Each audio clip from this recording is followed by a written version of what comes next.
अस्सलाम वालेकुम दोस्तों, मैं हूं खालिद मोइन और आप देख रहे हैं अदब व फ़नून नामा। कल हमने अदब व फ़नून नामे में बहुत एक बोल्ड मौजू पर गुफ्तगू की थी और वो मौजू था अमृत परस्ती, यानी कि होमोसेक्सुअलिटी, यानी कि हम जिन्स परस्ती। और अगरचे अदब में अमृत परस्ती एक इस्तिलाह के तौर पर इस्तेमाल की जाती रही है, और उसमें क्योंकि तसव्वुफ़ की एक रंग और तसव्वुफ़ का एक हिजाब और तसव्वुफ़ के जो मामलात हैं, पर्देदारी है, उस वजह से इस इस्तिलाह के और माने भी निकलते हैं।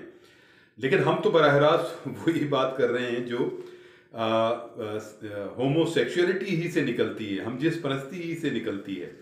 और ये फ़ारसी शायरी में मौजूद रही और यूनान में मौजूद रही, और अफलातून और सुकरात उनके उस्ताद,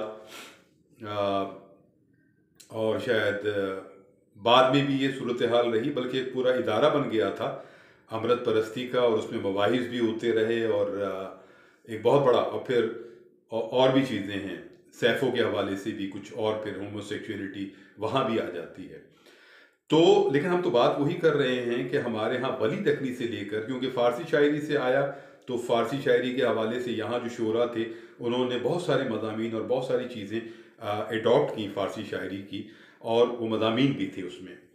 तो जिस तरह फ़ारसी शायरी में हाफ़िज़ का जैसे एक बहुत मशहूर शेर है कि अगर वो तुर्क लड़का मेरे हाथ लग जाए तो मैं उसके एक गाल के तिल के बदले समरकंद और बुखारा उसको पेश कर दूं। तो अब इसमें कोई तसव्वुफ नहीं है और कुछ नहीं है, ये सीधा सीधा एक अमृत परस्ती ही का शेर है। और जब ये इंस्टीट्यूट खुद हिंदुस्तान में भी आया, और बहुत सारे जो हमारे यहाँ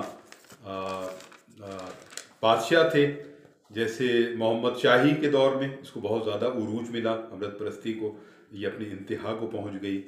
और दिल्ली हो और लखनऊ में भी इसके बहुत ज़्यादा चर्चा रहा। लखनऊ के बांके आपने मजमून पढ़े होंगे, बातें सुनी होंगी, चीज़ें हैं।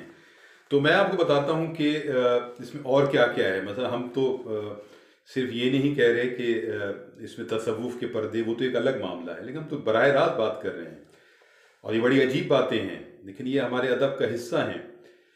कैफियतें अत्तार के लौंडे में बहुत थीं। कैफियतें अत्तार के लौंडे में बहुत थीं। इस नुस्खे में कोई न रही हैफ दवा याद।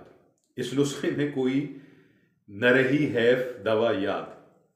मीर, क्या उस आतिशबाज लौंडे का इतना शौक मीर, क्या उस आतिशबाज लौंडे का इतना शौक मीर, बह चली है देख कर उसको तुम्हारी राल कुछ, बह चली है देख कर उसको तुम्हारी राल कुछ। मीर, अब इसमें कोई शायबा नहीं है, ये बराह रास्त अमृत परस्ती ही की जेल में आएगा। और अमृत परस्त है तो गुलिस्तां की सैर कर, अमृत परस्त है तो गुलिस्तां की सैर कर, हर नौ निहाल रश्क है या खुर्दो साल का। हर नौ निहाल रश्क है या खुर्द साल का। ये है आतिश। और लिया में बोसा बजोर उस सिपाही जादे का, लिया में बोसा बजोर उस सिपाही जादे का, अजीजो अब भी मेरी कुछ दिलावरी देखी। कैसा एक फख्र का मुकाम। ये है मुसफ़ी। तो अब जो हैं वो वली दखनी के, गरचे सब खूब रूह हैं खूब वले, गरचे सब खूब रूह हैं खूब वले, कत्ल करती है मीर्जा की अदा, कत्ल करती है मीर्जा की अदा। अच्छा, अब इसमें बड़े बड़े टॉप के लोग हैं, शिबली नुमानी, मौलाना शिबली नुमानी, जो खिदमात हैं उनकी चीज़ें हैं, लेकिन बहुत सारे मामलात ऐसे हैं कि वो अतिया फैज़ी से भी उनका इश्क चलता रहा, और वो उस ज़माने मौलाना अबुल कलाम आज़ाद नौखेज़ थे, तो उनसे उन पर भी फरिश्ता थे। तो ये एक अजीब व गरीब मामलात हैं जो हम सिर्फ जोश कियाँ या फ़िराक कियाँ देख कर जो है वो बहुत ज़्यादा हमारा दिल बुरा होता है।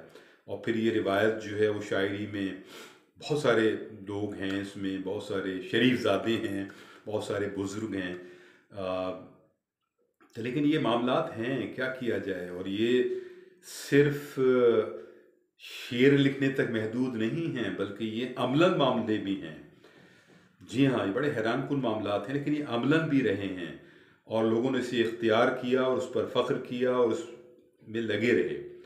तो ये बड़ी उर्दू अदब का जो एक इसमें अदब तो क्या है ज़ाहिर है, लेकिन वो लोग जो अदब के आलिम रहे हैं, बहुत बड़े शायर रहे हैं, वो अमलन इस खराफात में मुब्तला रहे, इस मकरू फ़ेल में मुब्तला रहे, जो एक ज़माने का फ़ैशन हो सकता है, एक ज़माने का मिजाज हो सकता है, एक ज़माने का चलन हो सकता है।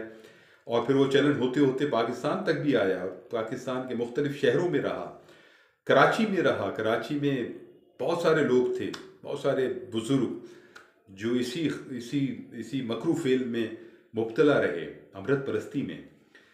ये एक बहुत भयानक सूरत हाल है, लेकिन खुदा का शुक्र है कि उससे निकल गई सूरत हाल। चूँकि क्योंकि अब ख़वातीन आ गईं, तो बहुत सारी जो सूरत हाल है 50s के बाद, 60s के बाद, 70s में बहुत बड़ी तादाद में ख़वातीन आई, पढ़ी लिखी ख़वातीन आई। तो ये एक अलग बात है कि वो जो ज़ाविये थे हुस्न परस्ती के और जमाल परस्ती के, वो कन्वर्ट हो गए। और ज़ाहिर है कि जो ख़वातीन पढ़ी लिखी थी, समझदार थीं और एक अपने आज़ादी भी उनको उनको मैसर थी, तो बहुत कुछ जो है बाहमी रजामंदी से भी हुए, इश्क भी हुए और मामलात भी हुए। लेकिन ये मकरू सूरत हाल कम हो गई, ख़त्म हो गई, लेकिन अब भी कहीं कहीं है और बहुत पढ़े लिखे लोग इसमें मुब्तला हैं। तो खुदा महफूज रखे हम आपको और हमको। और जमाल परस्ती ठीक है, एक्सप्रेशन ऑफ फ्रीडम भी सही है, लेकिन हमारे माशरे की ख़ास हदूद हैं, क़यूद हैं, हमारी तहज़ीब की ख़ास हदूद और क़यूद हैं, हमारे मज़हब की ख़ास हदूद और क़यूद हैं।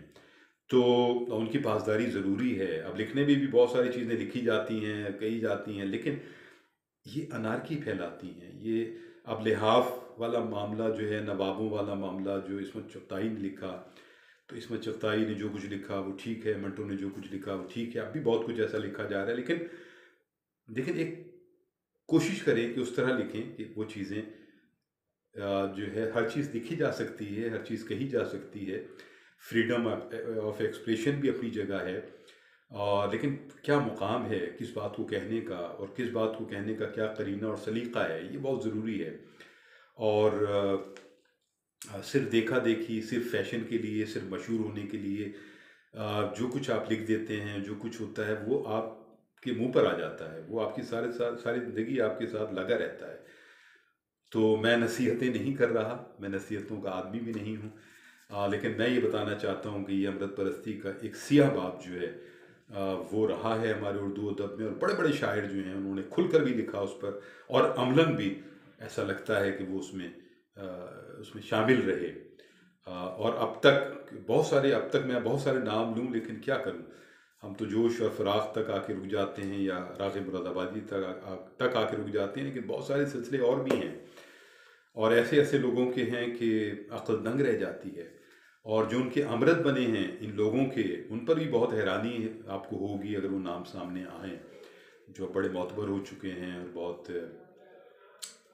हमारे भी बड़े मोहतरम हैं।